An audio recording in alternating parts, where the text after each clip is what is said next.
The first trailer for Top Gun Maverick is a subdued yet heavily nostalgic trip that leaves fans of the 1986 film remembering that loving feeling.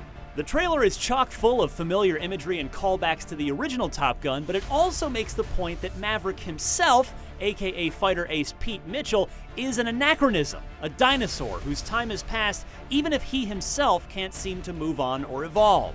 Ed Harris appears in the trailer as a senior naval officer, proving that Maverick is cursed to forever run afoul of grizzled, bald authority figures. Son, your ego is writing checks your body can't cash. Harris's character isn't the only familiar element in the trailer. Mav's still flying well below the flight deck over the desert, taking off from aircraft carriers, still at Top Gun, but now as an instructor.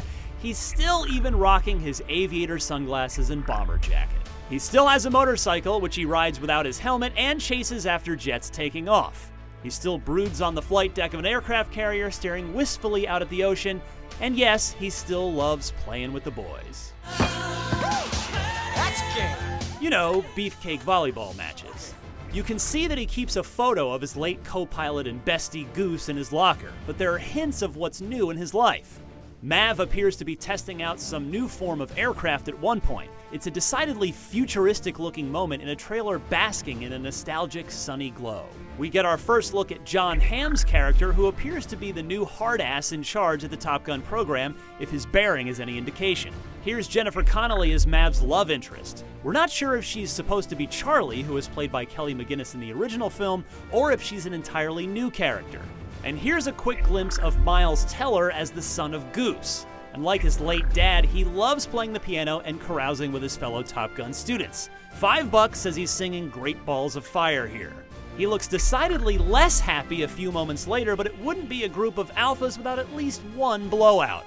It should be noted that this Top Gun class is a far more diversified group than the team in the '86 film, as we see there are female pilots in their ranks now, such as Phoenix here. This funeral sequence is certainly curious. We can tell from the wings that a pilot has died, but is it, again, like the original film, a fellow Top Gun student whose death Mav feels responsible for? Or could it perhaps be the funeral for Iceman? We know Val Kilmer is back for the sequel, and Mav losing his rival-turned-you-can-be-my-wingman anytime would be yet another sign that, as Ed Harris's character tells him, "Your kind is headed for extinction."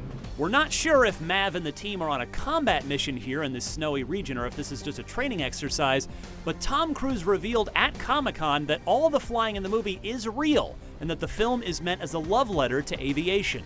And as you can see from this trailer, Top Gun Maverick is also a love letter to the original film, calling back to many of its most iconic shots and beats, even as it sets a rather somber tone for this high-flying rogue, a maverick, if you will, who appears trapped in the past. How or if Mav can find his place in the modern world is an answer we'll get when Top Gun Maverick opens in June of 2020. For more movie coverage, check out our breakdown for the new trailer for It Chapter 2 and our rundown of all the Spider-Man Far From Home trailer scenes that didn't make it into the movie. And as always, be sure to follow and subscribe wherever you like to watch IGN.